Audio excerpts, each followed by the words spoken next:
잠재의식은 어떠한 도덕적인 평가도 내리지 않는다.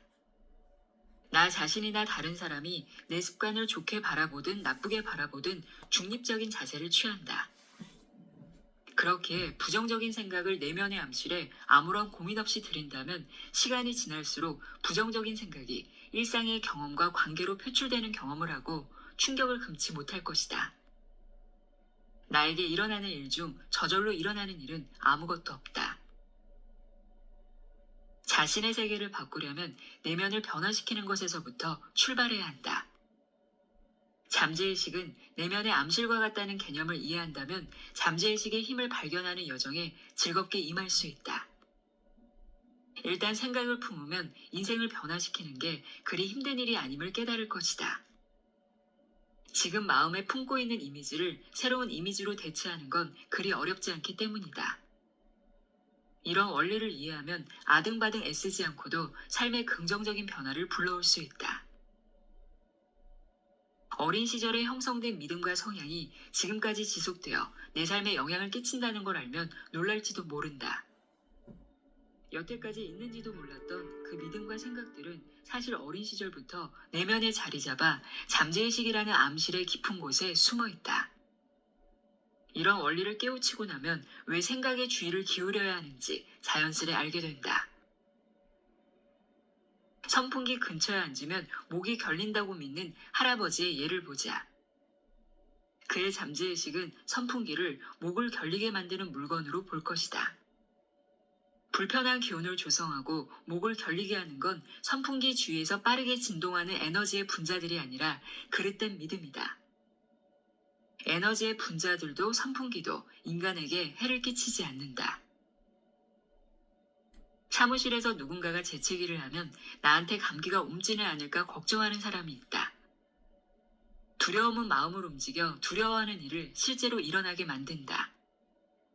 반면 자신은 건강하고 감기에 걸리지 않을 거라고 믿는 사람은 실제로도 감기에 잘 걸리지 않는다. 한편 치유 능력은 어디서 나오는 걸까? 기적적인 치유 능력 역시 잠재의식에서 나온다. 내면의 암시를 위대한 진리로 채운다면 내면의 진리가 외면으로도 드러날 것이다. 사과를 먹으면 살과 피로 변하듯 건강하고 평화롭게 살고 싶다는 생각을 마음속에 품으면 삶에 영향을 끼친다. 특정 생각을 몇 번이고 반복하면 마음에 스며들어 제2의 본성이 된다.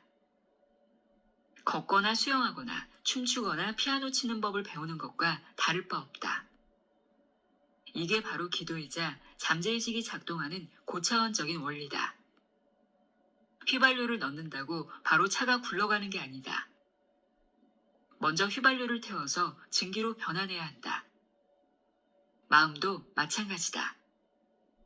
마음가짐을 바꿔야만 자신의 세계를 원하는 방향으로 움직일 수 있다. 잠재의식의 암실은 몸과 마음을 치유하는 공간이자 부가 생산되는 곳이다. 그러니 가장 먼저 해야 할 일은 삶에서 풍요를 찾기 전에 잠재의식을 먼저 풍요롭게 만드는 것이다. 마음의 법칙을 공부하다 보면 재정 상황이나 주식시장의 변동, 파업, 대공황, 전쟁 등 어떤 조건과 상황 속에서도 물질적으로는 부족하지 않으리라는 믿음이 생긴다. 부자가 되리라는 메시지를 잠재의식에 보냈기 때문에 내면의 암실은 부의 이미지로 채워질 것이고 결국에는 충분한 돈을 가진다. 또한 돈이 계속 흘러들어오고 항상 돈이 넘칠 거라는 생각이 마음속에 각인되어 내일 당장 나라에 위기가 닥쳐 가진 돈이 모두 종잇 조각에 불과해질지라도 계속해서 부를 끌어당기고 위기를 무사히 넘길 것이다. 내면의 보물창고를 열어라. 자석은 자신의 무게보다 12배 무거운 물체도 들어올릴 수 있다. 하지만 자성을 잃으면 가벼운 깃털조차 들어올릴 수 없다. 사람도 마찬가지로 두 부류가 있다. 자성이 있는 사람은 자신감과 믿음으로 가득 차 있다. 그들은 성공하고 승리하기 위해 이 세상에 태어났다는 걸 알고 있다. 하지만 대부분의 사람은 자성을 잃고 두려움과 의심으로 가득 찬 삶을 살아간다. 기회가 눈앞에 펼쳐졌을 때도 이런 사람은 실패하면 어떡하지? 돈을 잃을 수도 있어. 남들의 비웃음만 살 거야. 라고 생각한다. 이들은 인생에서 거두는 결실이 적다. 앞으로 나아가기를 두려워하기에 항상 제자리에 머물러 있다. 시대를 초월하는 엄청난 비밀을 발견하고 일상생활에 적용한다면 나도 자성을 띤 사람이 될 수 있다. 과연 엄청난 비밀은 무엇이고 어디에서 찾을 수 있을까? 그 비밀을 어떻게 해석해야 하고 어떻게 하면 비밀스러운 힘을 발휘할 수 있을까? 답은 매우 간단하다. 시대를 초월하는 비밀이란 바로 잠재의식에 깃들어 있는 힘, 다시 말해 기적을 일으키는 잠재의식의 놀라운 힘이다.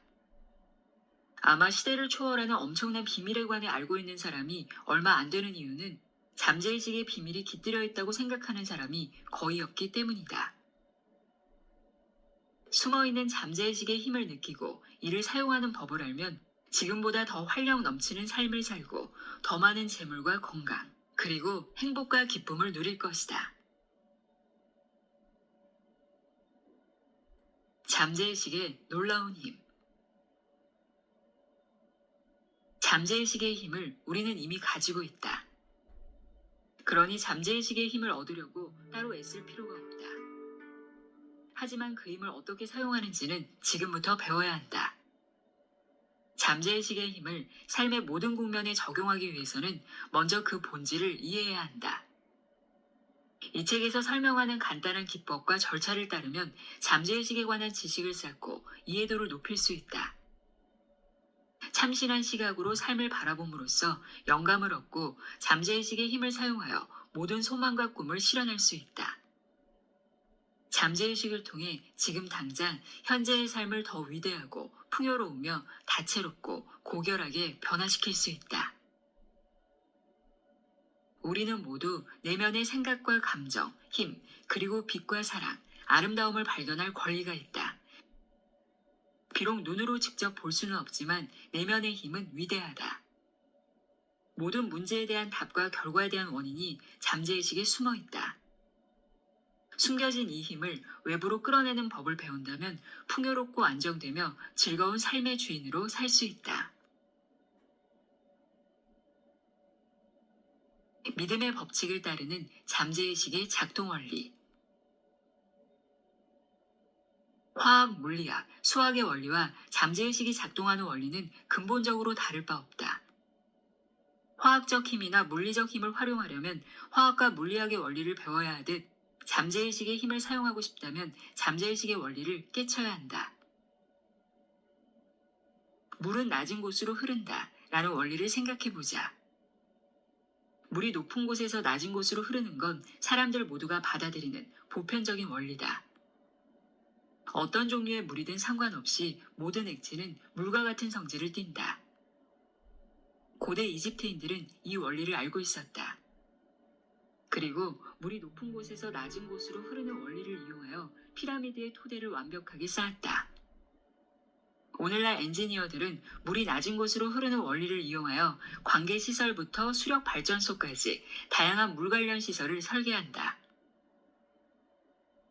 또 다른 예시로 물질에 열을 가하면 부피가 팽창한다는 원리를 살펴보자. 이 원리는 언제 어디서나 적용된다. 쇠붙이를 가열하면 부피가 팽창한다. 쇠가 중국에서 왔든 영국이나 인도에서 왔든 아니면 궤도를 선회하는 우주 정거장에서 왔든 관계없다. 물질에 열을 가하면 부피가 팽창하는 것은 보편적인 진리다. 마찬가지로 잠재의식에 새긴 메시지가 조건, 경험, 사건으로 발현되어 우주라는 스크린 위에 펼쳐지는 것도 보편적인 진리다. 기도의 응답을 받는 건 기도가 잠재의식의 원리에 지배를 받기 때문이다. 여기서 원리란 작동 방식을 의미한다. 예를 들어 전류가 고전위에서 저전위로 흐르는 건 전기의 기본 원리다. 전등을 켜거나 전자레인지에서 요리한다고 해서 전기의 원리가 바뀌지는 않는다. 전기의 원리를 사용할 뿐이기 때문이다. 이렇게 전기의 성질을 이용하여 위대한 발명품이 탄생했고 새로운 발견을 할 수 있었으며 인류는 셀 수 없이 많은 혜택을 누렸다. 잠재의식도 믿음의 법칙에 따라 작동하는 일종의 원리다. 그래서 믿음이란 무엇이고 어떤 원리로 가능하며 왜 믿음의 법칙이 작동하는지 알아야 한다. 마음의 법칙은 곧 믿음의 법칙이다. 즉 마음이 작동하는 방식을 믿는 것이고 믿음 그 자체를 선봉하는 것이다. 여기서 믿음의 개념은 마음에서 일어나는 생각으로 좁혀질 수 있다. 우리가 겪는 모든 경험과 사건뿐만 아니라 조건과 행동은 생각에 대한 잠재의식의 반응이다. 어떤 종교를 믿느냐가 중요한 게 아니라 마음속에 깃든 믿음이 결과를 좌우한다는 걸 잊어서는 안 된다. 잠재의식은 작용과 반작용의 보편적인 법칙에 따라 기도에 응답한다. 먼저 일어나는 작용이 생각이라면 반작용은 생각의 본질에 맞게 잠재의식으로부터 나오는 응답이다. 같은 원리로 마음을 조화로운 상태에 놓고 건강과 평화, 선의로 채우면 삶에서 기적이 일어난다. 마음은 하나지만 둘로 나뉜다. 마음은 하나지만 각기 다른 특징과 기능을 지닌 두 부분으로 나뉜다. 이 책에서 나는 마음의 이중성을 드러내기 위해 현재의식과 잠재의식이라는 단어를 사용한다. 개념을 파악하기에 더 쉬운 용어가 있다면 다른 말로 대체해도 관계없다. 요점은 마음의 이중성을 인식하고 인정하는 것이다. 마음을 정원에 빗대어 생각하면 마음의 두 가지 기능을 더 쉽게 파악할 수 있다. 나는 정원사다. 나는 온종일 잠재의식에 생각의 씨앗을 뿌린다. 이러한 생각의 씨앗은 습관적인 생각을 기반으로 하기에 대부분의 시간에는 생각의 씨앗을 뿌리는 조차 모른다. 잠재의식에 뿌린 씨앗대로 몸과 환경은 열매를 거둔다. 어떠한 씨앗이든 싹을 틔우고 무럭무럭 자라도록 돕는 비옥한 토양이 잠재의식이다. 씨앗의 질이 좋든 나쁘든 상관없이 비옥한 토양에서 식물이 자란다. 그런데 가시나무 씨앗을 뿌린 곳에 포도가 나고 엉겅퀴를 뿌린 곳에 무화과가 날 수 있을까? 이렇듯 모든 생각은 원인이고 모든 상황은 그 결과다. 그래서 나 자신이 생각의 주인이 되어야만 원하는 상황을 만들 수 있다. 주변을 둘러보자. 어디에 거주하든 사회의 어떤 부류에 속하든 대부분의 사람들은 외부 세계에 살고 있다. 그러나 깨달음을 얻은 사람들은 내부 세계, 즉 내면을 적극적으로 돌본다. 내면이 외면을 창조한다는 걸 깨달았기 때문이다. 생각, 감정, 시각화된 이미지나 조직 원리가 경험을 구성한다. 창조력은 내부 세계에만 있다. 삶에서 겉으로 발현되는 것은 결국 내부 세계가 의식적으로 또는 무의식적으로 만들어낸 창조물이다. 현재의식과 잠재의식 간의 상호작용에 관해 배우면 삶을 통째로 변화시킬 수 있다. 외부 상황을 바꾸고 싶다면 상황의 원인을 손봐야 한다. 대부분의 사람들은 외부적인 조건과 상황의 변화를 줌으로써 현재의 조건과 상황을 바꾸려 한다. 원인이 있었기에 현재의 상태에 이르렀다고는 생각을 하지 못하고 시간과 노력을 어이없게 허비한다. 삶에서 갈등과 혼란을 지우고 부족한 상태에서 벗어나 한계를 뛰어넘으려면 그 원인을 제거해야 한다. 여기서 원인이란 현재의식을 사용하는 방법이자 현재의식에 떠오르는 생각과 이미지다.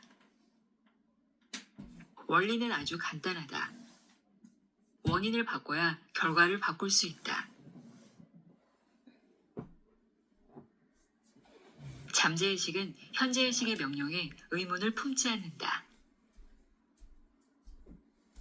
현재의식은 배의 조타시를 주의하는 선장이나 항해사에 빗대어 설명할 수 있다. 선장은 배를 운항하고 기관실의 선원들에게 지시를 내린다. 선원은 보일러나 기구, 측정기 등을 제어한다. 엔진룸에 있는 사람은 배가 어디로 향하는지 모른 채 선장의 지시를 따른다. 만약 조타시를 주의하는 선장이 나침반, 육분해 등의 기구에서 얻은 정보를 바탕으로 잘못된 지시를 내리면 배는 좌초할 것이다. 하지만 배를 주의하는 사람은 선장이기에 엔진룸에 있는 사람들은 선장의 명령을 따른다. 선장은 어떤 상황에서 무엇을 해야 하는지 알고 있으므로 선원은 선장에게 말대꾸하지 않고 조용히 지시를 따른다. 선장은 배의 주인이고 선원은 선장이 지시하는 바를 수행한다. 현재의식은 육체, 환경, 그리고 나에게 일어나는 모든 일이라는 배를 운행하는 선장이자 주인이다. 잠재의식은 현재의식이 참이라고 믿고 받아들이는 것들에 기초하여 내가 내리는 명령에 따른다. 명령에 의문을 품지 않은 채 그대로 따르는 것이다. 혼잣말로 그 물건을 살 여유가 없어 라고 계속 되낸다면 잠재의식은 내가 한 말을 그대로 받아들이고 결국 그 물건을 사지 못할 처지에 놓일 것이다. 저런 차를 사거나 저런 여행을 가거나 저런 집에 살 여유가 없어 라고 한다면 잠재의식은 내가 내리는 명령을 따를 것이다. 그런 차나 집, 휴가를 누려보지 못한 채 상황이 여의치 않을 거라고 믿으며 평생을 살아갈 것이다. 이런 상황은 내가 직접 만든 건 아니다. 그런 일은 일어나지 않을 것이라는 부정적인 생각이 그런 결과를 초래했을 뿐이다. 생각이 현실로 이루어지는 원리. 내가 가진 것 중 가장 소중한 건 바로 마음이다. 마음은 항상 나와 함께하지만 마음의 놀라운 힘은 내가 그 힘을 사용하는 방법을 배울 때만 온전히 내 것이 된다. 앞에서 살펴보았듯 마음은 현재의식과 잠재의식, 이성과 비이성이라는 두 가지 차원으로 나뉜다. 사고의 과정은 현재의식에서 이루어지지만 습관적으로 하는 생각은 잠재의식에 도달하여 생각의 성질에 따라 무언가를 창조한다. 잠재의식에는 감정이 담겨있고 창조력이 깃들어 있다. 그러므로 좋은 일을 생각하면 좋은 일이 생기고 나쁜 일을 생각하면 나쁜 일이 생긴다. 이것이 바로 마음이 작동하는 원리다. 반드시 기억해야 할 점은 일단 잠재의식이 어떤 아이디어를 받아들이면 그 아이디어가 실현된다는 것이다. 해로운 아이디어에도 잠재의식의 법칙이 언제나 작용한다는 건 놀랍고도 묘하다. 부정적인 아이디어에 잠재의식의 법칙이 적용되면 실패와 좌절, 불행이 생겨난다. 하지만 습관적인 사고가 조화롭고 건설적이면 아주 건강하게 성공과 번영을 누리며 살 수 있다. 바르게 생각하고 느끼기 시작하면 마음의 평화와 건강한 육체를 얻는 건 시간 문제다. 무언가를 온 마음을 다해 진정으로 바란다면 잠재의식은 소망을 받아들여 경험으로 발현한다. 잠재의식이 아이디어를 받아들이기만 하면 잠재의식의 법칙은 건강과 평화 그리고 번영을 가져다 줄 것이다. 지시나 명령을 내리면 잠재의식은 지시와 명령에 담긴 아이디어를 충실하게 재현할 것이다. 마음의 법칙이란 바로 이런 것이다. 현재의식의 생각이나 아이디어의 성질에 따라 잠재의식의 반응이나 응답이 달라진다. 생각이 잠재의식에 도달하면 그 생각은 뇌세포에 각인된다. 무의식은 아이디어를 받아들이자마자 즉시 결과로 표출해낸다. 그리고 잠재의식이 아이디어를 결합하고 지금까지 살아오면서 축적한 온갖 지식을 동원해서 목적을 달성한다. 한마디로 내면의 무한한 힘과 에너지, 그리고 지혜를 끌어당기는 것이다. 잠재의식은 목적을 이루기 위해 모든 자연의 법칙을 동원한다. 잠재의식은 눈앞에 닥친 문제를 즉각 해결해주기도 하지만 며칠이나 몇 주 혹은 그 이상의 시간이 걸릴 때도 있다. 잠재의식의 힘은 너무 깊어서 헤아리기 어렵다. 현재의식과 잠재의식의 차이. 현재의식과 잠재의식은 개별적으로 분리된 마음이 아니라는 것을 명심해야 한다. 하나의 마음에서 작용하는 두 영역에 불과하다. 현재의식은 논리적인 마음으로 어떤 생각이나 행동을 의식적으로 택할 수 있다. 예를 들면 책이나 집, 배우자를 선택하는 건 현재의식이다. 하지만 삶에서 결정을 내리는 건 잠재의식이다.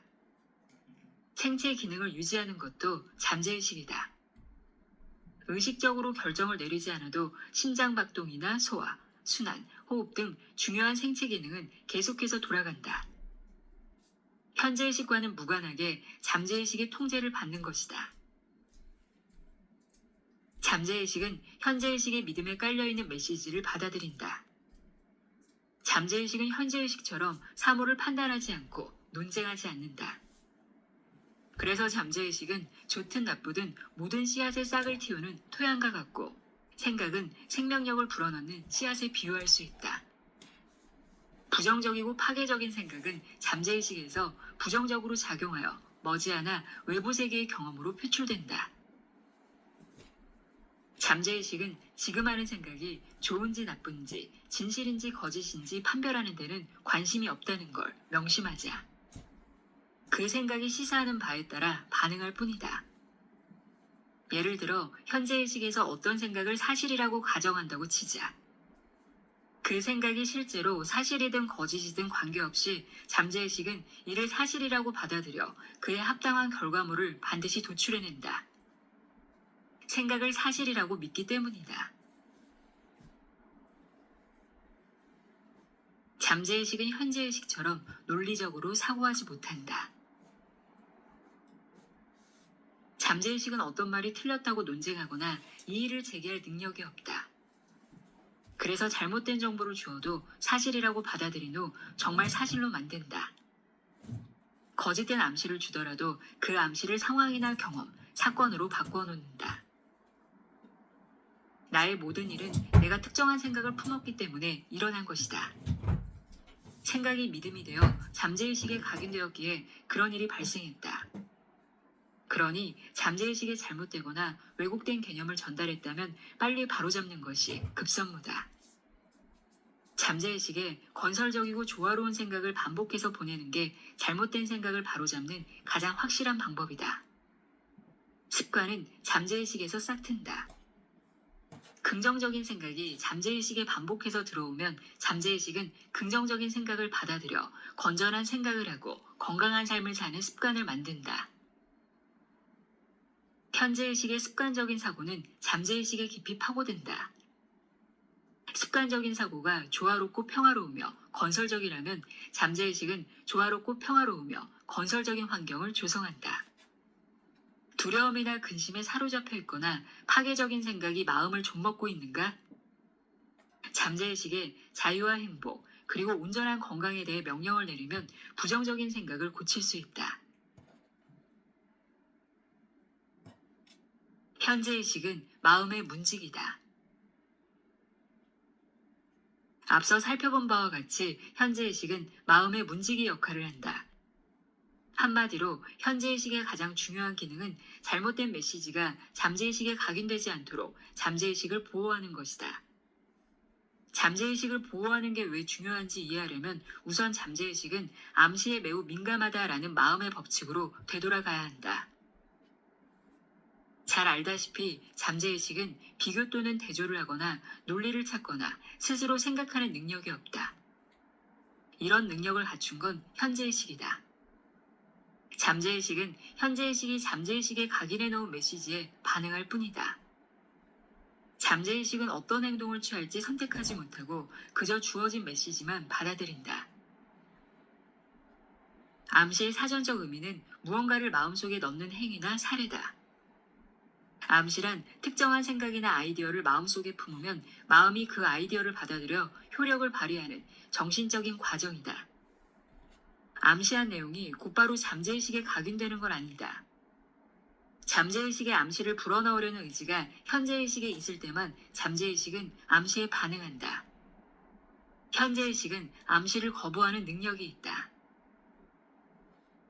누구든지 내면에는 두려움과 믿음, 의견이 자리하고 있다. 그리고 마음이 품는 생각이 인생을 지배하고 좌우한다. 암시 그 자체에는 어떠한 힘도 없지만 암시하는 내용을 정신적으로 받아들이는 순간 암시는 위력을 발휘하기 시작한다. 자기 암시로 두려움을 없애라. 자기 암시란 자신에게 뚜렷하고 자세한 내용을 암시하는 것을 뜻한다. 여느 도구와 마찬가지로 잘못 사용하면 해가 될 수 있지만 올바르게 사용하면 도움이 된다. 제닛은 재능 있는 젊은 가수로 어느 날 오페라 오디션에 참가하라는 연락을 받았다. 중요한 역할을 맡을 수 있다는 기대에 오디션을 보고 싶다는 마음은 굴뚝 같았지만 걱정이 눈앞을 가렸다. 전에 3번이나 오디션을 봤는데 단 한 번도 통과하지 못했기 때문이다. 실패에 대한 두려움이 너무 큰 탓에 오디션을 꺼리게 되었다. 은쟁반의 옷깃을 굴러가듯 고운 목소리를 가졌지만 자신감이 부족했다. 노래할 때 내 목소리는 끔찍해. 그 역할을 결코 따내지 못할 거야. 심사위원들은 나를 마음에 들어하지 않을 테고 이런 목소리로 어떻게 오디션을 볼 생각을 했는지 고개를 갸우뚱할지도 몰라. 오디션을 보러는 가겠지만 떨어질 게 분명해. 잠재의식은 이런 부정적인 자기 암시를 일종의 요구로 받아들여 암시한 내용을 외부 세계에 표출하고 경험으로 바꾸어 놓았다. 오디션에 떨어진 원인은 무의식적인 자기 암시였다. 두려움은 감정으로 바뀌었고 주관적인 생각은 현실로 나타났다. 하지만 제닛은 긍정적인 자기 암시를 통해 부정적인 자기 암시의 위력에 맞서 싸울 수 있었다. 하루에 3번씩 조용한 방으로 들어가 의자에 편안하게 앉아 몸의 긴장을 풀고 눈을 감았다. 가능한 한 몸과 마음을 차분하게 유지했다. 마음이 고요할 때 몸은 암시를 더 쉽게 받아들이기 때문이다. 두려움과 부정적인 자기 암시를 극복하기 위해 자신에게 말했다. 나는 침착하고 자신감이 넘치며 내 마음은 평온해. 내 목소리는 아름답고 나는 무대에 오를 준비가 됐어. 의자에 앉을 때마다 느리고 차분하게 감정을 실어 이 문장을 5번에서 10번씩 반복했다. 낮에 3번, 잠들기 전에 1번 자기 암시를 했다. 그렇게 일주일 동안 실천하자 더는 무대에 오르는 게 두렵지 않았고 자신감이 충만했다. 읽고 운명의 날이 되었을 때 오디션에서 아주 멋지게 노래를 불렀고 배역을 따낼 수 있었다. 잠재의식은 3단 논법을 따른다. 고대 그리스 시대부터 철학자와 논리학자들은 3단 논법이라는 추론 형식을 연구했다. 3단 논법에 따르면 전제가 모두 참일 때 거짓인 결론이 도출될 수 없다. 마음도 3단 논법에 따라 추론한다. 즉 현재의식이 참이라고 믿는 대전제에서 잠재의식은 결론을 도출해낸다. 문제나 질문의 유형이 실제로 무엇인지는 상관이 없다. 잠재의식은 전제가 참이라면 결론도 반드시 참이라는 3단 논법을 따른다. 예를 들면 이렇다. 형상을 가진 모든 물체는 변하고 사라진다. 이집트의 피라미드는 형상을 가진 물체다. 따라서 피라미드는 변하고 사라질 것이다. 다른 예도 살펴보자. 모든 미덕은 칭찬받을 만하다. 친절은 미덕이다. 따라서 친절은 칭찬받을 만하다. 이 2예에서 첫 번째 문장이 대전제다. 전제를 올바르게 세우면 결론도 올바르기 마련이다. 뉴욕시 시청에서 마음의 과학이라는 주제로 강연을 열었던 적이 있다. 청중이었던 한 대학 교수가 강연이 끝나자 내게로 다가와 이렇게 말했다. 인생이 엉망진창입니다. 건강도 재산도 친구도 잃었어요. 뭐 하나 되는 일이 없네요. 나는 그에게 대전제부터 잘못되었다고 설명해 주었다. 대전제부터가 자기 파괴적이기 때문에 논리적으로 문제가 생길 수밖에 없다고 했다. 삶을 변화시키기 위해서는 대전제를 새롭게 세우고 사고의 방향을 바꿔야 한다. 잠재의식의 무한한 지성이 나를 인도하고 길을 내어주며 영적, 정신적, 물질적으로 번영하게 하리라고 진심으로 믿어야 했다. 일단 잠재의식의 힘에 대한 믿음을 가지면 잠재의식은 자동으로 현명한 판단을 내리고 신체를 치유하며 마음을 평화롭고 고요한 상태로 돌려놓을 것이다. 교수는 자신이 원하던 삶을 머릿속에 그리며 다음과 같은 대전제를 세웠다. 무한한 지성은 언제나 나를 올바른 길로 인도합니다. 나는 온전한 건강을 누릴 것입니다. 마음과 몸은 조화의 법칙에 따라 움직이므로 아름다움과 사랑, 평화, 그리고 풍요로움은 바로 나의 것입니다. 올바른 행동 원리와 신의 섭리가 삶 전체를 지배합니다. 나의 대전제에는 영원한 삶의 진리가 녹아 있습니다. 나의 잠재의식이 현재의식의 특성에 따라 행동한다는 것을 알고 느끼며 믿습니다.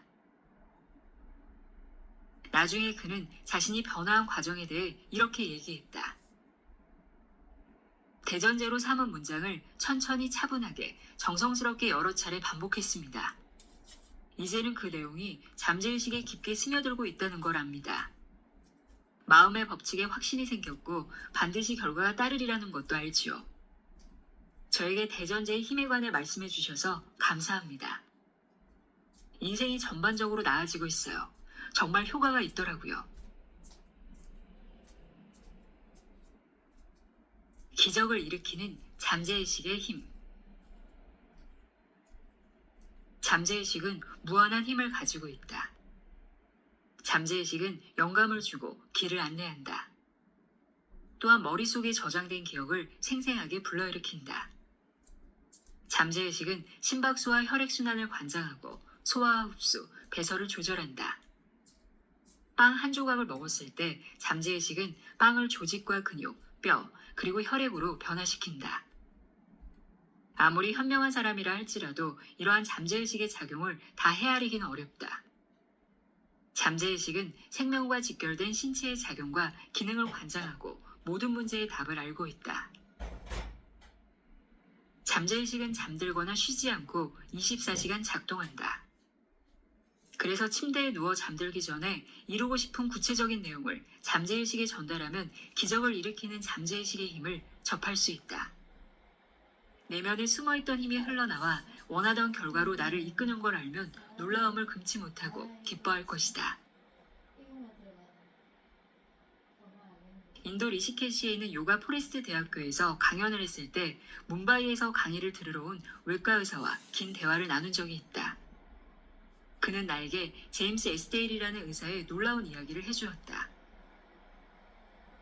에스데일은 스코틀랜드 출신 의사로 1840년대에 벵골 지방에서 활동했다. 에테르를 비롯한 현대의 화학적 마취제가 개발되기 전이었다. 그런데도 1843년부터 1846년까지 그는 절단 수술부터 종양과 암 제거, 안과와 이비인후과 수술까지 분야를 막론하고 400건이 넘는 대수술을 시행했다. 마취제를 사용하지 않고 최면만 걸었는데도 환자들은 통증을 느끼지 않았다고 말했다.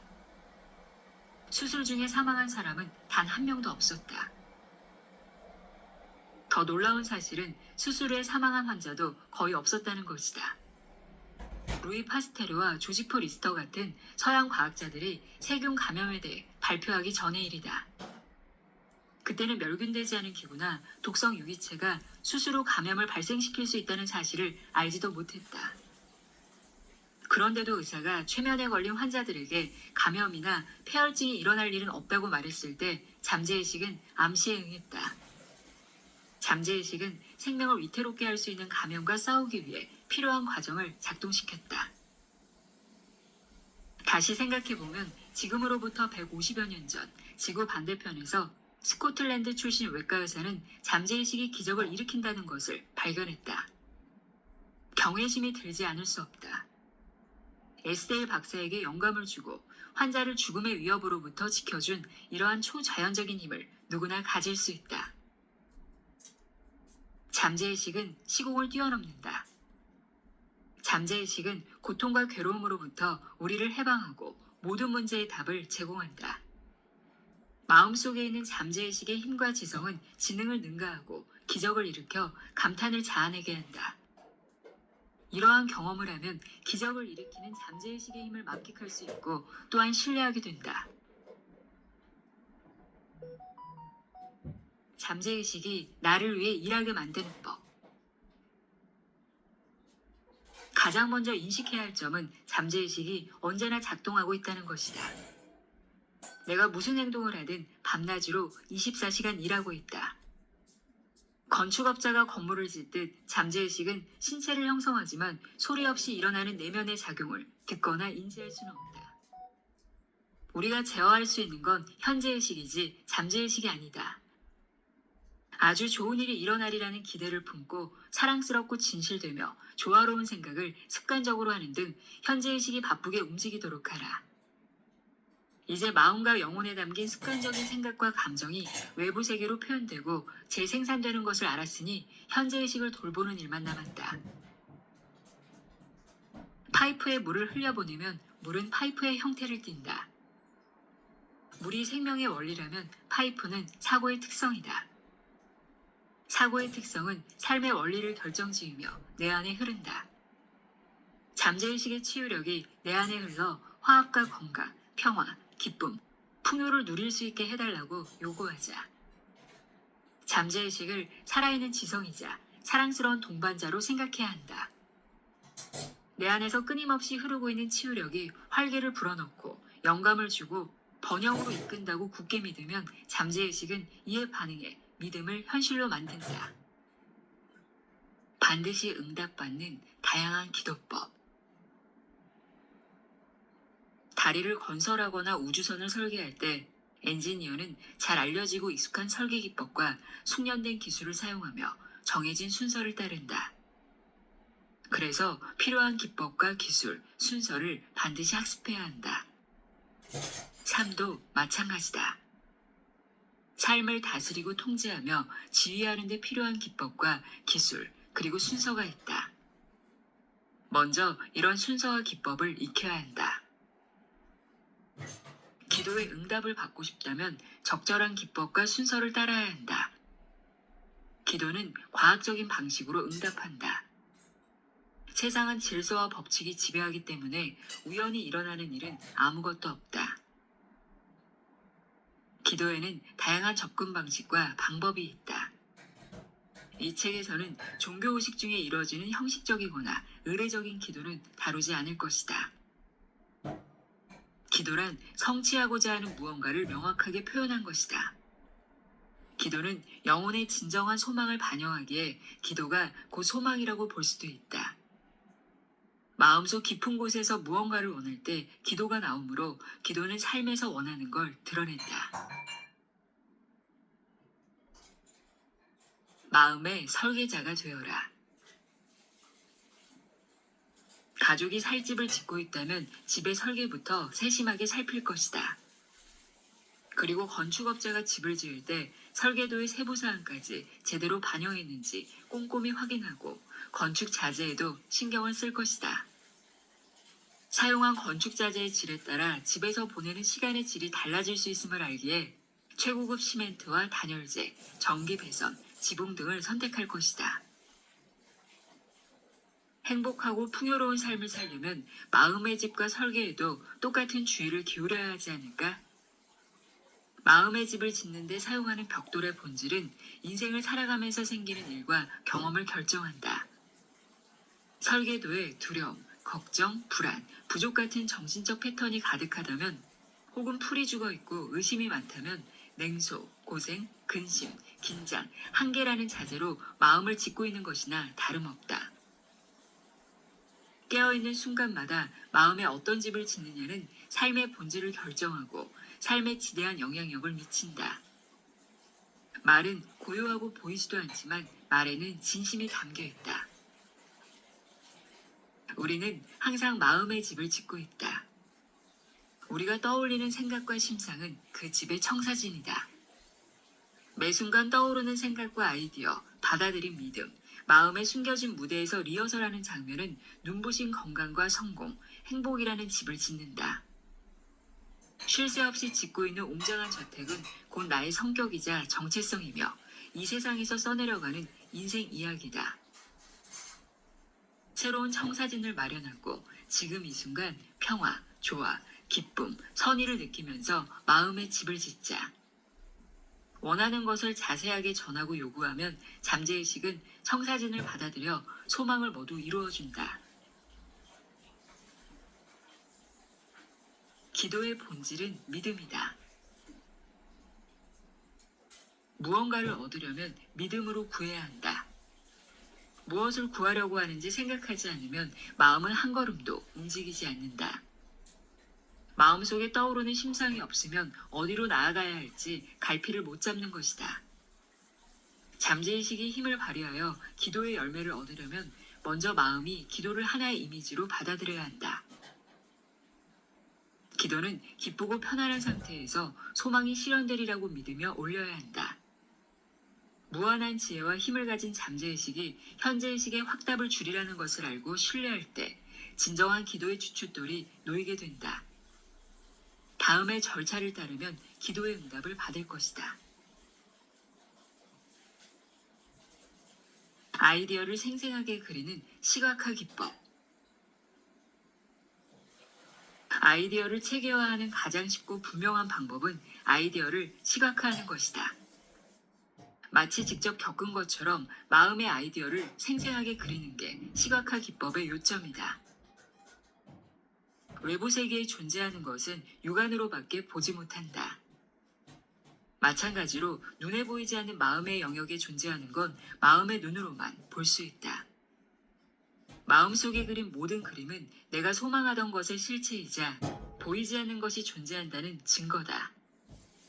상상 속에서 형태를 만든 것은 현실에 존재한다. 현실 세계에 존재하는 신체의 한 부분과 다를 바가 없다. 아이디어와 생각은 실제함으로 아이디어를 진정으로 믿는다면 언젠가 객관적인 세계에 드러날 것이다. 이런 사고 과정은 인상을 만들어내고 마음에 남는다. 마음에 남은 인상은 삶에서 사실과 경험으로 드러난다. 건축가는 자신이 짓고 싶은 건물을 머릿속에 그려보고 자신이 원하는 대로 완성된 건물의 모습을 상상한다. 심상과 사고를 떠올리는 과정은 건물의 본을 뜨는 작업에 비할 수 있다. 아름답거나 미관을 해치는 건물일 수도 있고 초고층 빌딩이나 1층짜리 판잣집일 수도 있지만 어쨌든 건물을 지으려면 어떤 건물을 지을지 시각화해야 한다. 건축가의 심상은 도면 위에 투영되고 현장 담당과 인부는 필요한 자재를 모아 빌딩을 짓기 시작한다. 건축가가 그린 정신적 패턴에 건물이 완벽하게 부합해야만 작업은 끝이 난다. 나는 청중에게 말을 하기 전에 언제나 시각화 기법을 사용한다. 마음의 수레바퀴를 멈춘 후 잠재의식에 생각의 이미지를 보여준다. 그리고 강당 전체를 마음속에 그려본다. 강당은 내면의 무한한 치유력에 눈을 뜨고 감화를 받은 사람들로 가득 차 있다. 빛나고 행복하고 자유로운 모습이 보인다. 10분 정도 계속 그 장면을 그려보면서 청중의 몸과 마음이 사랑과 온전함, 아름다움과 완벽함으로 흠뻑 젖어 있는 것을 느껴본다. 그리고 마음속에 그린 그림을 내려놓고 연단에 올라간다.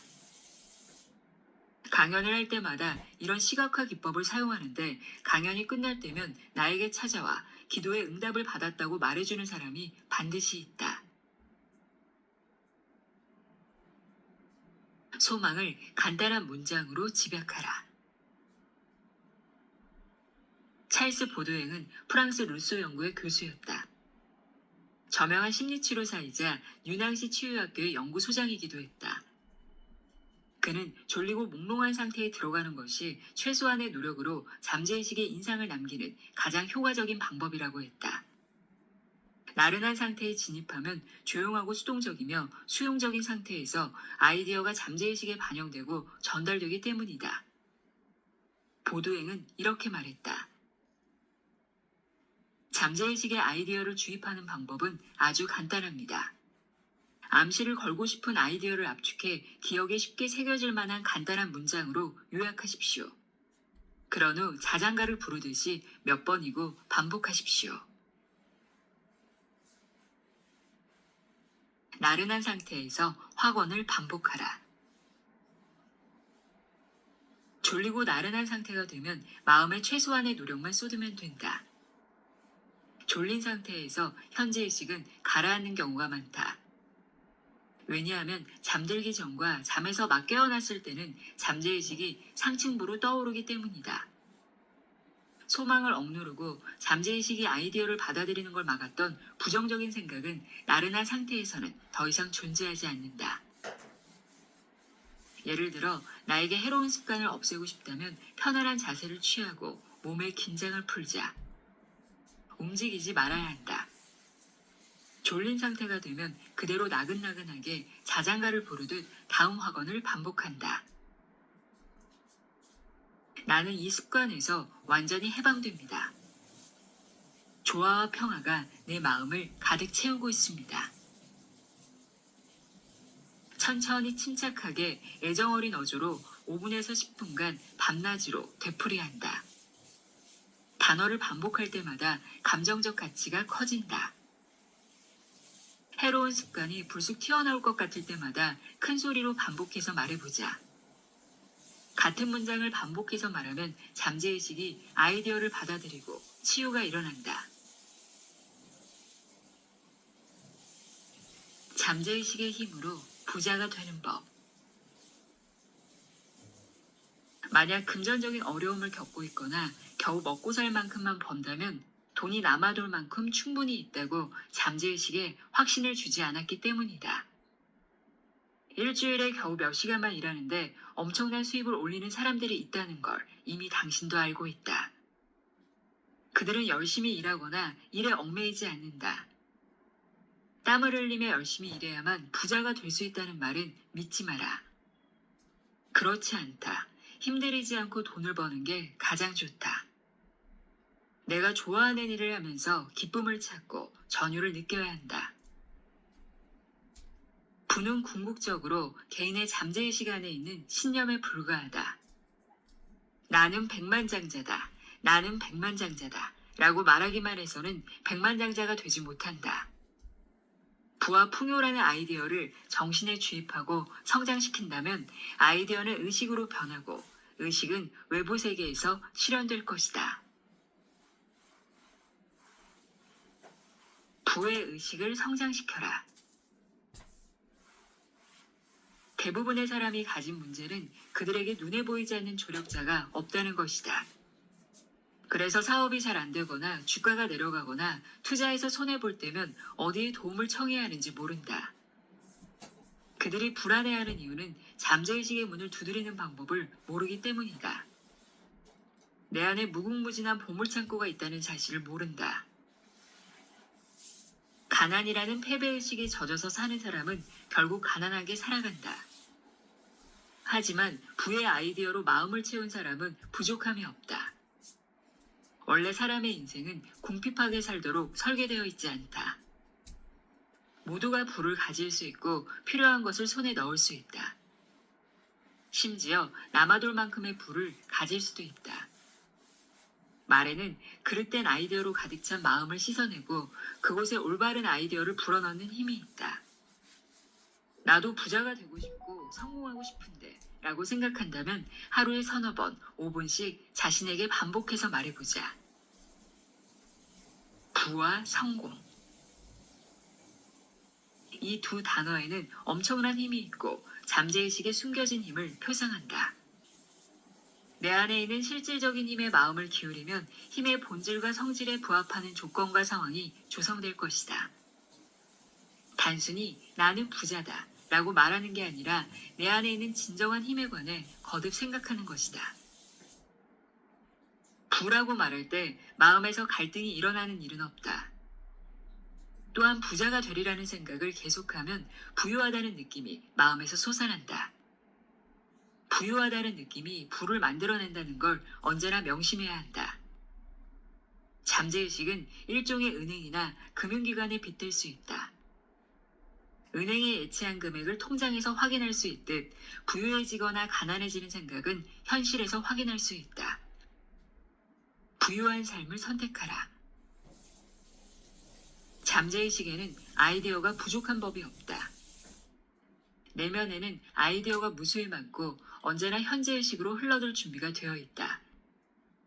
그러한 아이디어는 호주머니에서 우연히 발견한 지폐처럼 벼랑간에 등장하기도 한다. 주식이나 환율의 등락과는 관계없이 아이디어는 계속 마음속에 피어오른다. 나의 부를 진정으로 결정짓는 건 주식, 예금, 채권 같은 것이 아니다. 물론 수치화는 내가 가진 부의 크기를 표현하는 손쉬운 방법이다.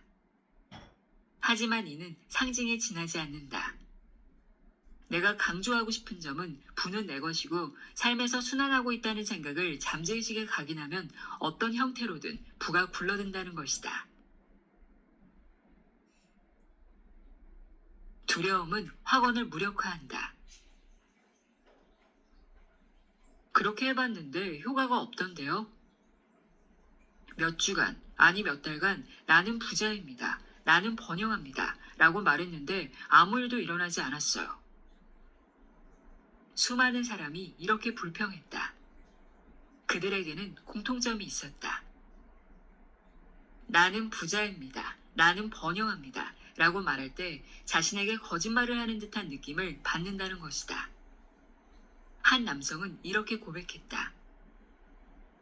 온 힘을 다해 나는 번영한다고 확언했는데 상황만 더 안 좋아졌어요. 하긴 그 말을 하면서도 말도 안 된다고 생각하긴 했어요. 현재의식이 그 말을 거부했기에 입 밖으로 주장하고 확언한 내용과 정반대되는 일들이 발생했다.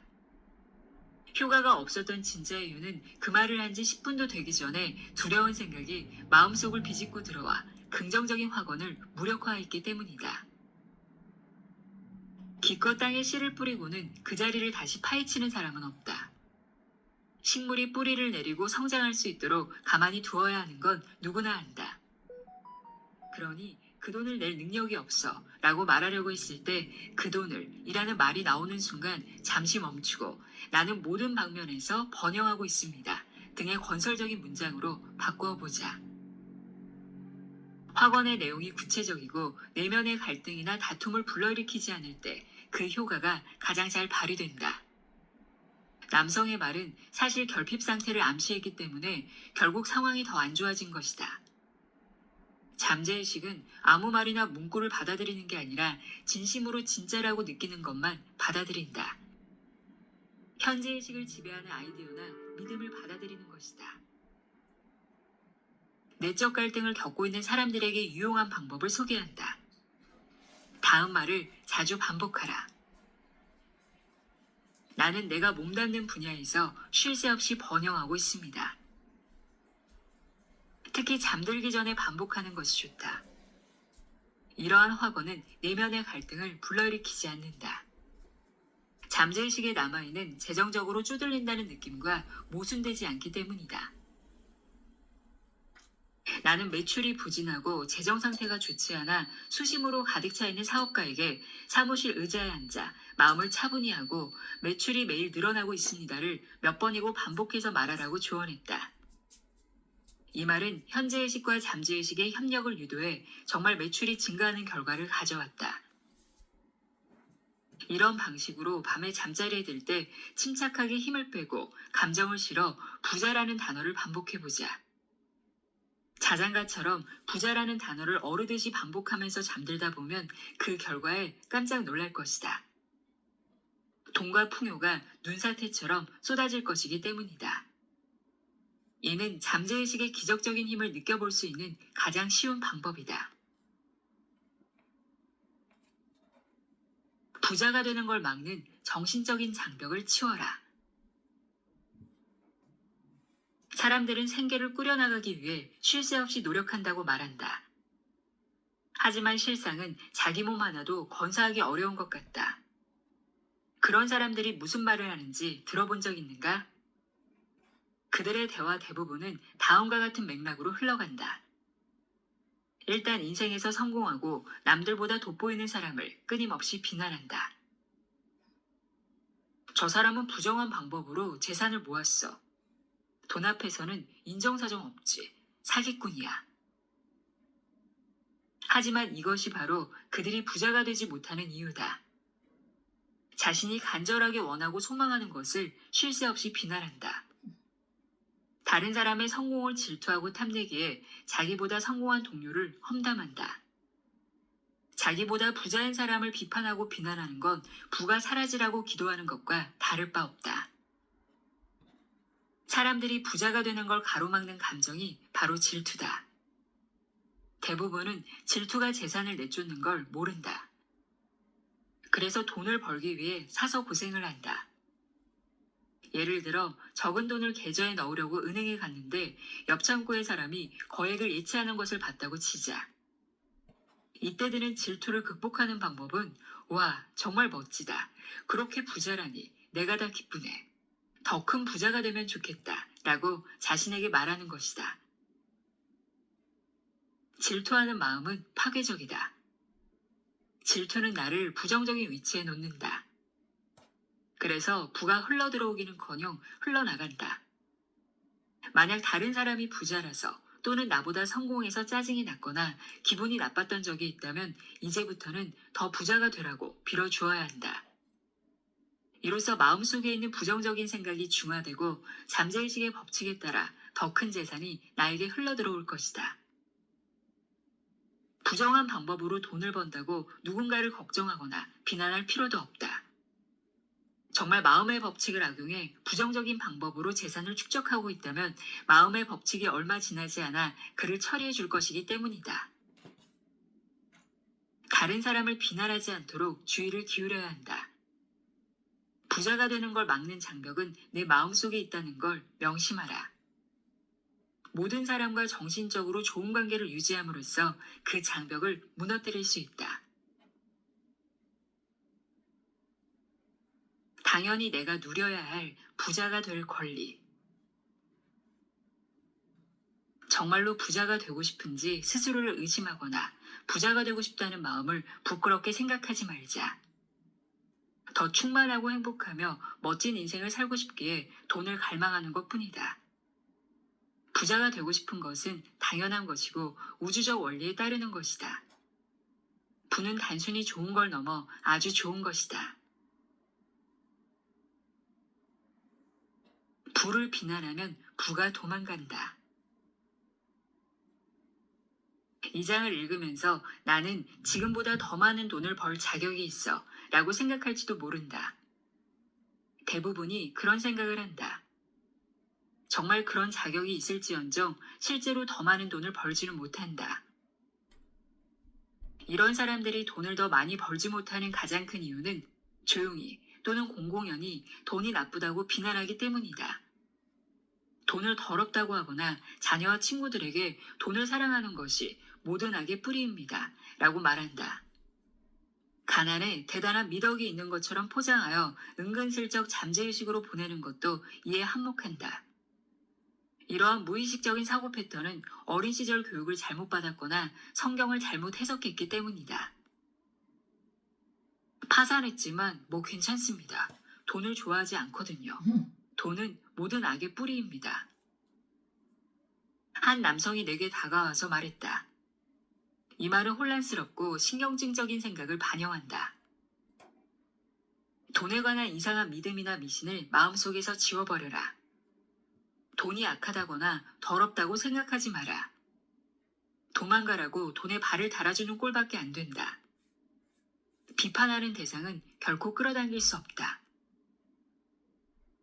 사기꾼이 아니면 돈을 많이 벌 수 없다. 라는 말을 분명 들어본 적 있을 것이다. 이렇게 생각하고 말하는 사람은 일반적으로 재정난에 시달리는 경우가 많다.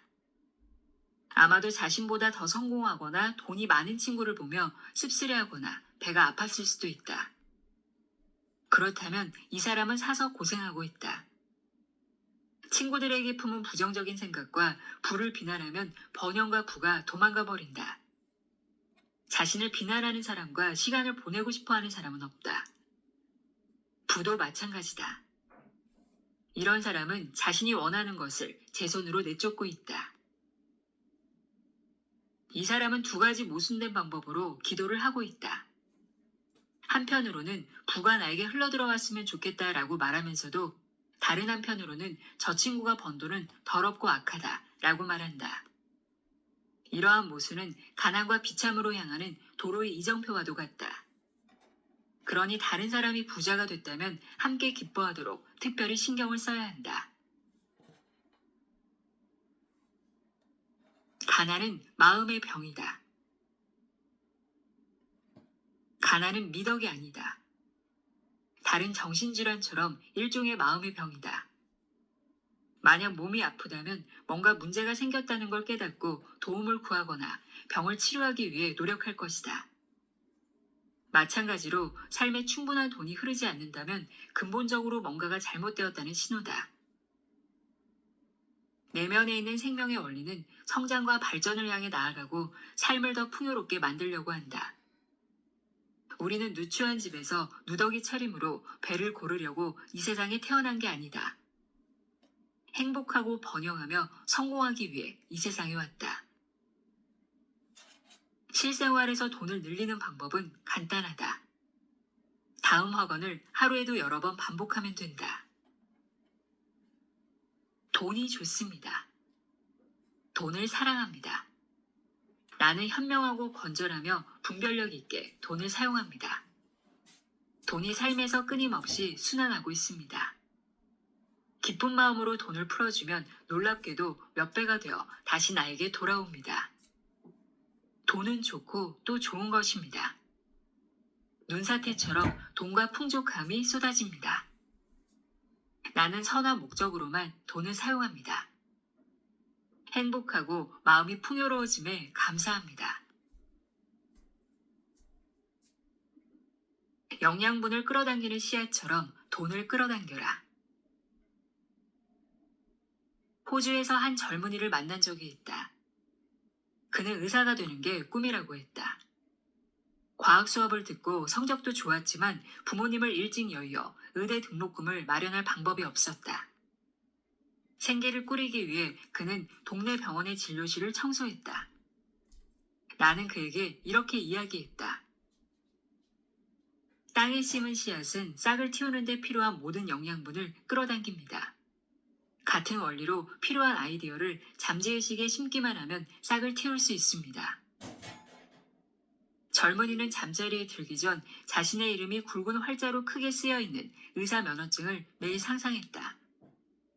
면허증의 이미지를 분명하고 상세하게 떠올릴 수 있었다. 진료실 벽에 액자로 걸려있는 의사 면허증의 먼지를 닦고 털면서 면허증이 어떻게 생겼는지 자세히 들여다보았기 때문이다. 이런 시각화 기법을 4개월 정도 지속했다. 그러자 어느 날 젊은이가 청소한 진료실을 쓰는 의사가 그에게 다가와 혹시 보조로 일할 생각이 있는지 물었다. 의사는 훈련 프로그램을 이수할 수 있도록 돈을 대주었고 젊은이는 다양한 의료기술을 습득할 수 있었다. 프로그램을 마치자 의사는 젊은이를 보조로 고용하였다. 의사는 젊은이의 명석함과 결단력에 감명받아 나중에 젊은이가 의과대학에 입학하도록 도왔다. 오늘날 이 젊은이는 캐나다 몬트리올에서 의사로 명성을 떨치고 있다. 젊은이가 성공한 이유는 끌어당김의 법칙을 이해하고 잠재의식을 올바르게 사용하는 법을 익혔기 때문이다. 결과를 명확하게 한다면 이미 그 결과를 실현하는 방법을 알고 있는 셈이다. 라는 오래된 법칙을 활용했다. 여기서 결과란 의사가 되는 것이었다. 젊은이는 의사가 되는 현실을 상상하고 보고 느낄 수 있었다. 그리고 의사가 되는 아이디어를 품고 살았다. 그 아이디어를 고수하면서 영양분을 주었고 사랑하며 키웠다. 마침내 시각화 작업을 통해 아이디어는 겹겹이 쌓인 층을 뚫고 잠재의식에 스며들었고 하나의 신념으로 변했다. 그리고 이 신념은 꿈을 이루는 데 필요한 모든 것을 끌어당겼다. 성공으로 이끄는 파트너, 잠재의식. 성공을 향한 3단계. 성공을 향해 나아가는 데 가장 중요한 첫 번째 단계는 자신이 좋아하는 일이 무엇인지 알고 그 일을 하는 것이다. 자신이 하는 일을 사랑하지 않는다면 전 세계가 나를 추앙하더라도 스스로에게 성공했다고 말하지 못할 것이다. 자기 일을 사랑하면 그 일을 열심히 하려는 의욕이 든다. 정신과 의사가 되고 싶다면 의사 면허증을 따서 벽에 걸어 놓는 것만으로는 충분하지 않다. 정신의학 분야의 최신 동향을 따라가고 학회에 참석하며 마음이 어떻게 작동하는지를 끊임없이 연구해야 한다. 다른 병원을 방문하기도 하고 최신 학술 논문도 읽어야 한다. 다르게 표현하면 환자의 안녕이 최우선이므로 인간의 고통을 경감해주기 위해 가장 최근에 나온 기법을 공부해야 한다. 제가 원하는 게 뭔지 모르겠어요. 원하는 걸 모르니 첫 번째 단계를 시작하기가 어렵네요. 좋아해서 노력을 쏟을 만한 분야를 어떻게 찾을 수 있을까요? 이런 의문이 든다면 다음과 같은 방법으로 잠재의식에 도움을 청하자. 잠재의식의 무한한 지성은 내가 있어야 할 자리를 알려줍니다.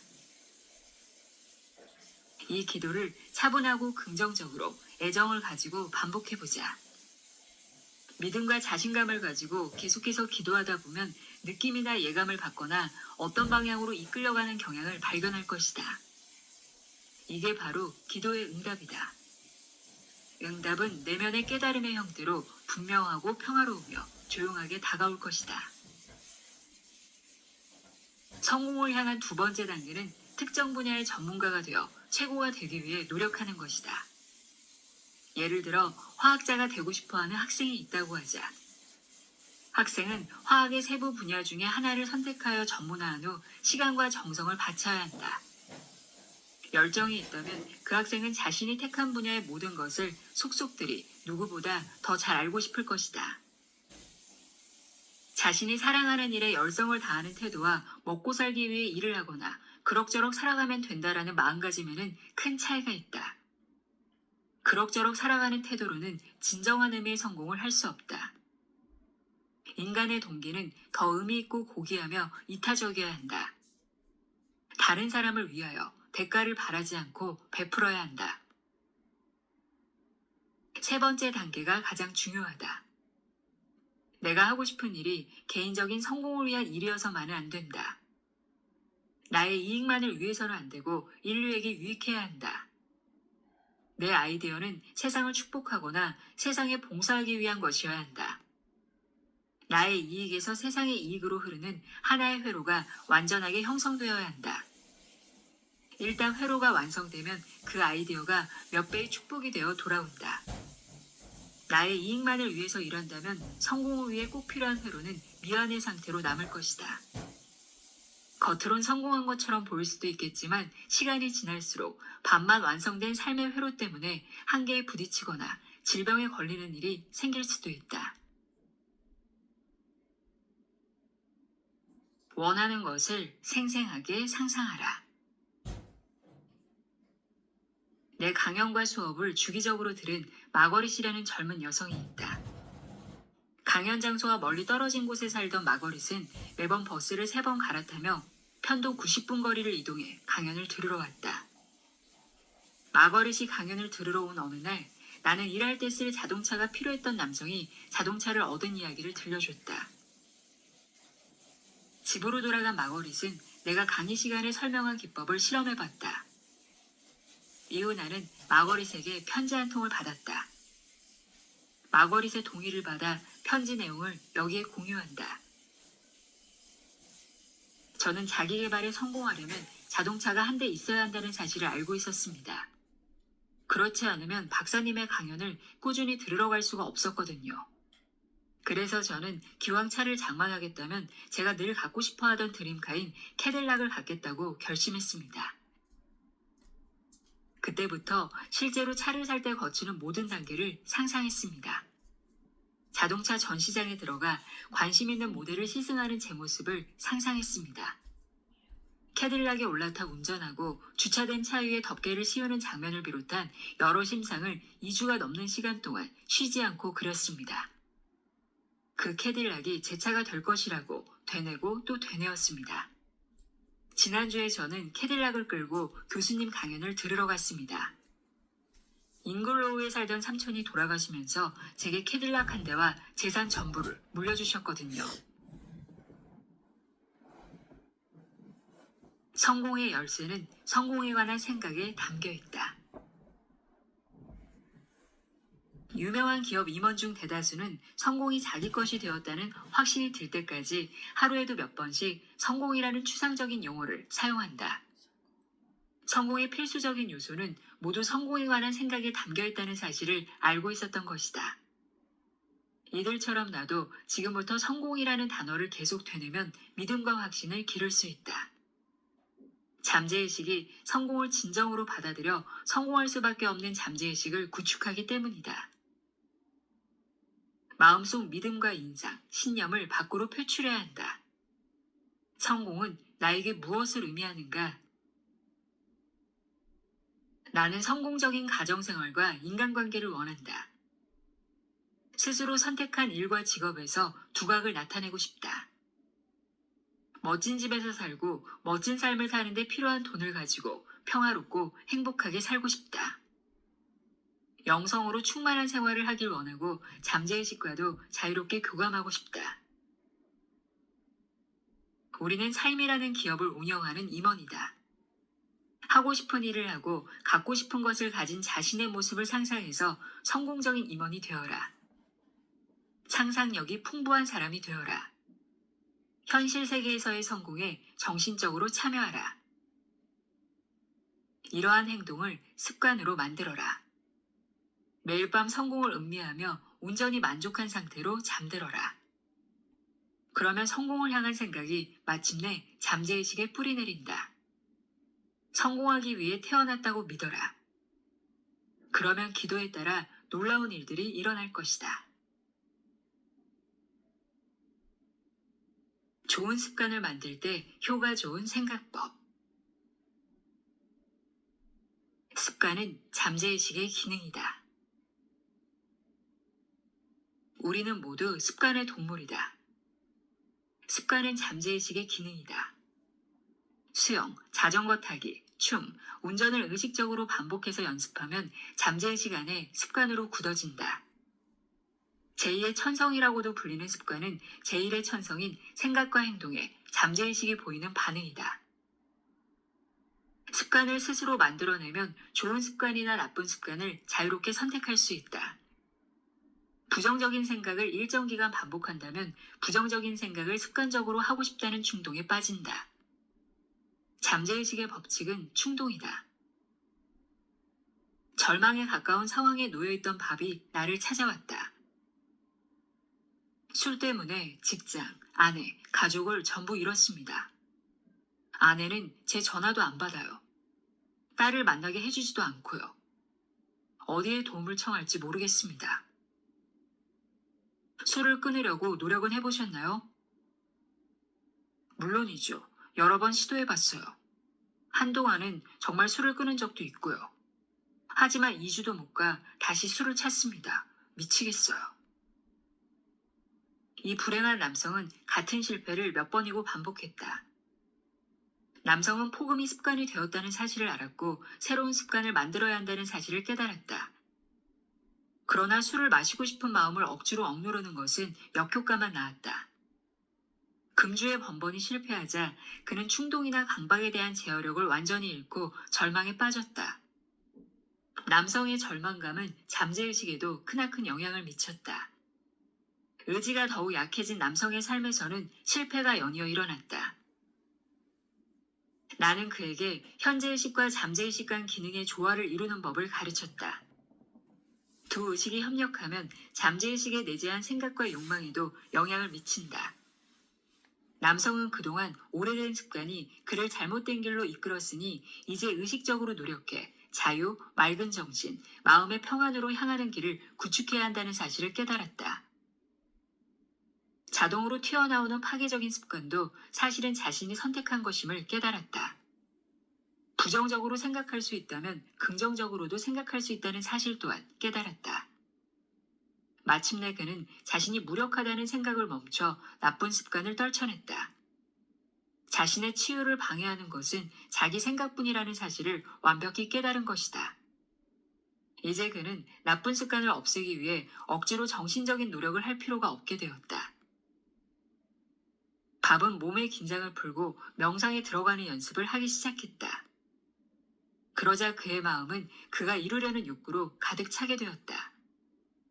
밥은 잠재의식이 가장 쉬운 방법을 통해 자신이 원하는 것을 모두 가져다 주리라는 것을 알았다. 그는 딸이 자신을 안아주며 아빠, 집에서 다시 보니까 너무 좋아요 라고 말하는 모습을 상상했다. 그는 똑바로 앉아 주기적이고 체계적으로 이 명상을 반복했다. 집중력이 흩어질 때는 곧바로 딸이 미소 짓는 모습과 딸이 발랄한 목소리가 집에 울려 퍼지는 장면을 상상하는 습관을 만들었다. 밥은 서서히 일어나는 변화 과정을 계속 수행해 나갔다. 언젠가는 잠잘 시간에 새로운 습관이 자리 잡을 것이라고 믿으며 인내했다. 나는 밥에게 현재의식을 카메라에 비유할 수 있다고 알려줬다. 잠재의식은 자신이 찍은 사진을 기록하는 필름이라는 사실을 깨닫고 깊은 감명을 받은 밥은 마음속에서 사진을 찍어 잠재의식을 통해 사진을 인화하겠다는 목표에 집중했다. 필름 사진을 캄캄한 암실에서 인화하듯 마음의 그림은 잠재의식이라는 깊고도 어두운 암실에서 발전한다. 현재의식이 카메라라는 사실을 이해한 밥은 더는 정신적인 고통을 겪지 않았다. 자신이 찍고 싶은 사진이 나올 때까지 그저 조용히 생각을 조절하고 관심을 집중하면 됐기 때문이다. 그는 마음속 공간에 푹 빠져 그곳에서 자신이 찍은 영화를 여러 번 돌려봤다. 이후 치유가 시작되었다. 술을 마시고 싶을 때마다 밥은 술 쪽으로 켜져 있던 상상의 스위치를 가족이 있는 집으로 돌렸다.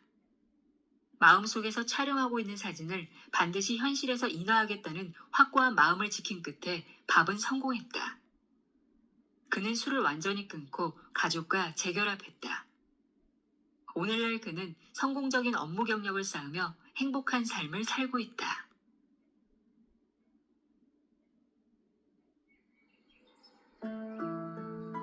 조셉 머피 잠재의식의 힘 읽어드렸습니다. 잠재의식의 강력한 힘을 이해하는 데 도움이 되었길 바랍니다. 오늘도 함께 해주셔서 고맙습니다.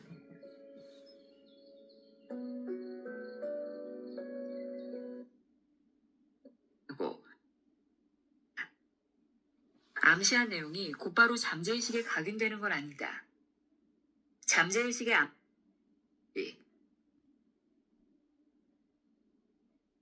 물이 높은 곳에서 낮은 곳으로 흐르는 원리를 이용하여 피라미드의 토대를 완벽하게 쌓았다.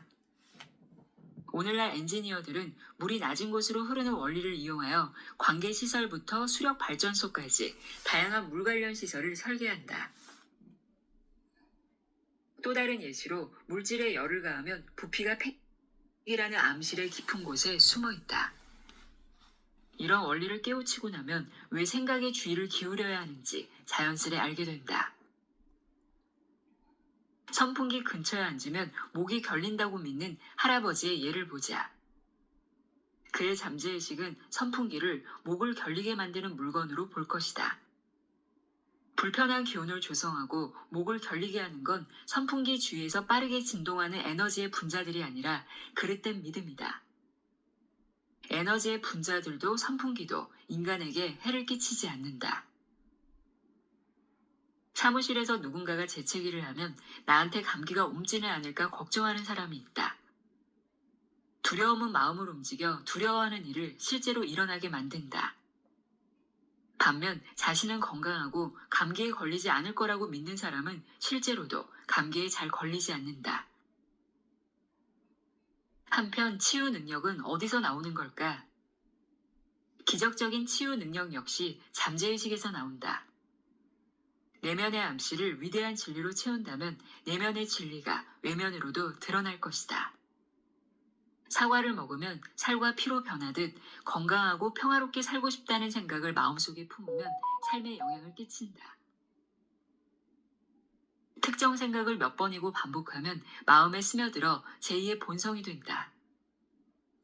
걷거나 수영하거나 춤추거나 피아노 치는 법을 배우는 것과 다를 바 없다. 이게 바로 기도이자 잠재의식이 작동하는 고차원적인 원리다. 휘발유를 넣는다고 바로 차가 굴러가는 게 아니다. 먼저 휘발유를 태워서 증기로 변환해야 한다. 마음도 마찬가지다. 마음가짐을 바꿔야만 자신의 세계를 원하는 방향으로 움직일 수 있다. 잠재의식의 암실은 몸과 마음을 치유하는 공간이자 부가 생산되는 곳이다. 그러니 가장 먼저 해야 할 일은 삶에서 풍요를 찾기 전에 잠재의식을 먼저 풍요롭게 만드는 것이다. 마음의 법칙을 공부하다 보면 재정 상황이나 주식시장의 변동, 파업, 대공황, 전쟁 등 어떤 조건과 상황 속에서도 물질적으로는 부족하지 않으리라는 믿음이 생긴다. 부자가 되리라는 메시지를 잠재의식에 보냈기 때문에 내면의 암실은 부의 이미지로 채워질 것이고 결국에는 충분한 돈을 가진다. 또한 돈이 계속 흘러들어오고 항상 돈이 넘칠 거라는 생각이 마음속에 각인되어 내일 당장 나라에 위기가 닥쳐 가진 돈이 모두 종잇 조각에 불과해질지라도 계속해서 부를 끌어당기고 위기를 무사히 넘길 것이다. 내면의 보물창고를 열어라. 자석은 자신의 무게보다 12배 무거운 물체도 들어올릴 수 있다. 하지만 자성을 잃으면 가벼운 깃털조차 들어올릴 수 없다. 사람도 마찬가지로 두 부류가 있다. 자성이 있는 사람은 자신감과 믿음으로 가득 차 있다. 그들은 성공하고 승리하기 위해 이 세상에 태어났다는 걸 알고 있다. 하지만 대부분의 사람은 자성을 잃고 두려움과 의심으로 가득 찬 삶을 살아간다. 기회가 눈앞에 펼쳐졌을 때도 이런 사람은 실패하면 어떡하지? 돈을 잃을 수도 있어. 남들의 비웃음만 살 거야. 라고 생각한다. 이들은 인생에서 거두는 결실이 적다. 앞으로 나아가기를 두려워하기에 항상 제자리에 머물러 있다. 시대를 초월하는 엄청난 비밀을 발견하고 일상생활에 적용한다면 나도 자성을 띤 사람이 될 수 있다. 과연 엄청난 비밀은 무엇이고 어디에서 찾을 수 있을까? 그 비밀을 어떻게 해석해야 하고 어떻게 하면 비밀스러운 힘을 발휘할 수 있을까? 답은 매우 간단하다. 시대를 초월하는 비밀이란 바로 잠재의식에 깃들어 있는 힘, 다시 말해 기적을 일으키는 잠재의식의 놀라운 힘이다. 아마 시대를 초월하는 엄청난 비밀에 관해 알고 있는 사람이 얼마 안 되는 이유는 잠재의식의 비밀이 깃들여 있다고 생각하는 사람이 거의 없기 때문이다. 숨어있는 잠재의식의 힘을 느끼고 이를 사용하는 법을 알면 지금보다 더 활력 넘치는 삶을 살고 더 많은 재물과 건강, 그리고 행복과 기쁨을 누릴 것이다. 잠재의식의 놀라운 힘. 잠재의식의 힘을 우리는 이미 가지고 있다. 그러니 잠재의식의 힘을 얻으려고 따로 애쓸 필요가 없다. 하지만 그 힘을 어떻게 사용하는지는 지금부터 배워야 한다. 잠재의식의 힘을 삶의 모든 국면에 적용하기 위해서는 먼저 그 본질을 이해해야 한다. 이 책에서 설명하는 간단한 기법과 절차를 따르면 잠재의식에 관한 지식을 쌓고 이해도를 높일 수 있다. 참신한 시각으로 삶을 바라봄으로써 영감을 얻고 잠재의식의 힘을 사용하여 모든 소망과 꿈을 실현할 수 있다. 잠재의식을 통해 지금 당장 현재의 삶을 더 위대하고 풍요로우며 다채롭고 고결하게 변화시킬 수 있다. 우리는 모두 내면의 생각과 감정, 힘, 그리고 빛과 사랑, 아름다움을 발견할 권리가 있다. 비록 눈으로 직접 볼 수는 없지만 내면의 힘은 위대하다. 모든 문제에 대한 답과 결과에 대한 원인이 잠재의식에 숨어 있다. 숨겨진 이 힘을 외부로 끌어내는 법을 배운다면 풍요롭고 안정되며 즐거운 삶의 주인으로 살 수 있다. 믿음의 법칙을 따르는 잠재의식의 작동 원리. 화학, 물리학, 수학의 원리와 잠재의식이 작동하는 원리는 근본적으로 다를 바 없다. 화학적 힘이나 물리적 힘을 활용하려면 화학과 물리학의 원리를 배워야 하듯 잠재의식의 힘을 사용하고 싶다면 잠재의식의 원리를 깨쳐야 한다. 물은 낮은 곳으로 흐른다 라는 원리를 생각해보자. 물이 높은 곳에서 낮은 곳으로 흐르는 건 사람들 모두가 받아들이는 보편적인 원리다. 어떤 종류의 물이든 상관없이 모든 액체는 물과 같은 성질을 띈다. 고대 이집트인들은 이 원리를 알고 있었다. 그리고 물이 높은 곳에서 낮은 곳으로 흐르는 원리를 이용하여 피라미드의 토대를 완벽하게 쌓았다. 오늘날 엔지니어들은 물이 낮은 곳으로 흐르는 원리를 이용하여 관계시설부터 수력발전소까지 다양한 물 관련 시설을 설계한다.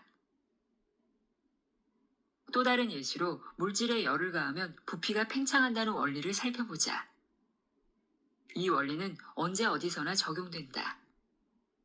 쇠붙이를 가열하면 부피가 팽창한다.